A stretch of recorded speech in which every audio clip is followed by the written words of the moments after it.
Hello everyone, welcome to my YouTube channel. आणि आज आपण आलोय पुणतंबा येथील चांगदेव महाराजांच्या समाधी मंदिरामध्ये। तर चला समाधीचं आधी दर्शन घेऊया। व्हिडिओ खूप इंटरेस्टिंग होणार आहे, त्यामुळे व्हिडिओ शेवटपर्यंत नक्की बघा आणि चॅनलवरती नवीन असाल तर चॅनलला सबस्क्राइब नक्की करा। तर चला येथील मंदिराविषयी आपण थोडीशी माहिती जाणून घेऊया। आता जसं गंगा गोदावरी, गंगा ही काशीमध्ये उत्तर वाहिनी वाहती, तशी पुणतंब्यामध्ये गोदावरी माता ही उत्तर वाहिनी वाहती, यासाठी याला दक्षिण काशीचा उल्लेख आलेला आहे जुन्या काळामध्ये।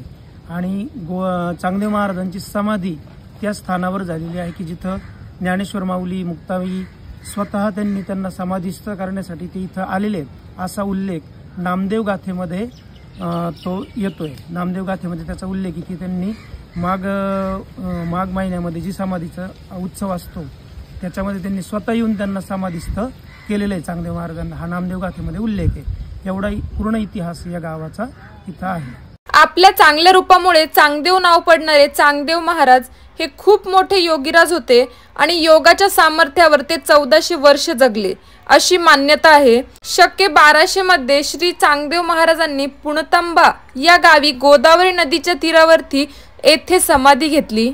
आणि तुम्हाला प्रश्न पडला असेल की हे महाराज 1400 वर्ष कसे जगले, तर हे खूप हठयोगी होते। मृत्यू काळ जवळ आला की ते 100 वर्ष पूर्ण होत आले की ते तपश्चर्या करायला बसायचे आणि मग आपल्या मृत्यूवरती विजय मिळवायचे आणि जुना देह सोडून नवीन देह धारण करायचे। यामुळे त्यांची 14 समाधी स्थळे आहेत आणि त्याचबरोबर 14 बदललेली नावे देखील आहेत। चांगदेव महाराज हे त्रिकालज्ञानी असून त्यांनी बरेच असे चमत्कार करून दाखवलेत। अतिशय जुनं असं या मंदिराचं बांधकाम आहे। अतिशय सुंदर मंदिर आहे आणि मंदिर परिसरही तेवढा सुंदर आहे।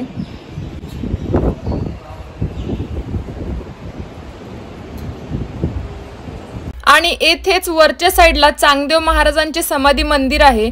तर इथे आपण दर्शन घेतलं आणि इथलं दर्शन केल्याच्या नंतर समोरच आपल्याला मस्त नदी दिसते आणि इतका सुंदर व्ह्यू आहे ना, सुंदर परिसर आहे। आणि तिथे बघा पाण्याखाली मंदिर आहे, आता ते कोणतं आहे ऍक्च्युली मलाही माहिती नाहीये।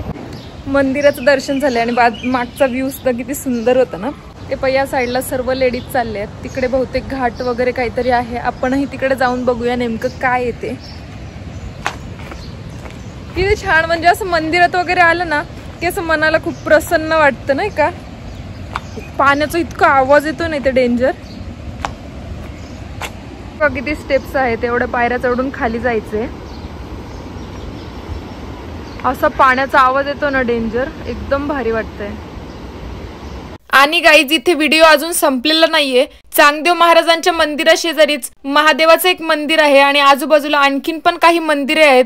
आपण त्यांचंही दर्शन घेणार आहोत आणि त्याबद्दलही माहिती जाणून घेणार आहोत, त्यामुळे व्हिडिओ स्किप करू नका, व्हिडिओ शेवटपर्यंत बघा आणि सबस्क्राइब केलं नसेल तर सबस्क्राइब नक्की करा। चांगदेव महाराजांच्या समाधी मंदिराच्या शेजारीच इकडे जनार्दन स्वामीचं देखील मंदिर आहे, आपण इकडे जाऊयात।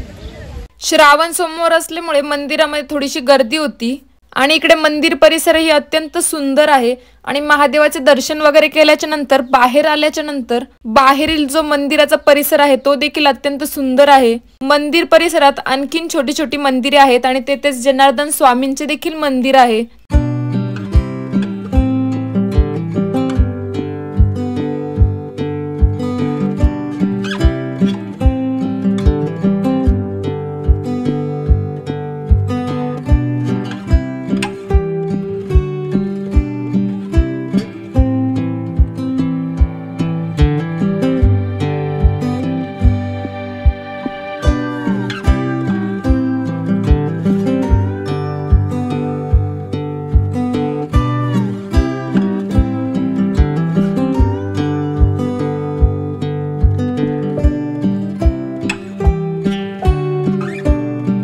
मंदिराचं दर्शन करून झालंय।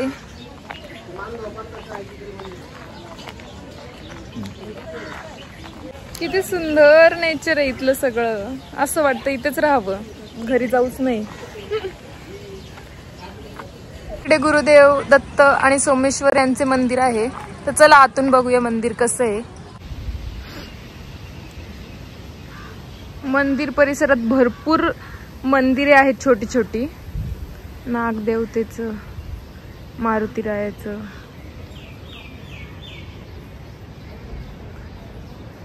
आणि आता हे आहे श्री गुरुदेव दत्त यांचे मंदिर, सोमेश्वर मंदिर. चला आतून दर्शन घेऊयात आपण मंदिर कसं आहे. वाव.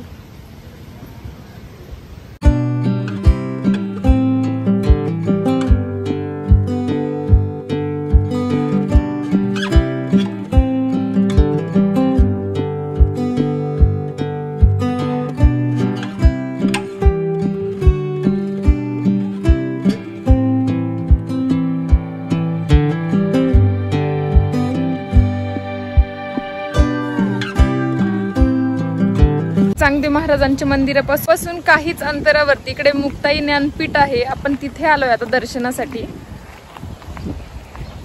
इथला परिसरही खूप सुंदर आहे यार.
येथील दर्शन झाल्याच्या नंतर आपण पुढे आलो. इथे गंगागिरीजी महाराज यांचे देखील मंदिर आहे.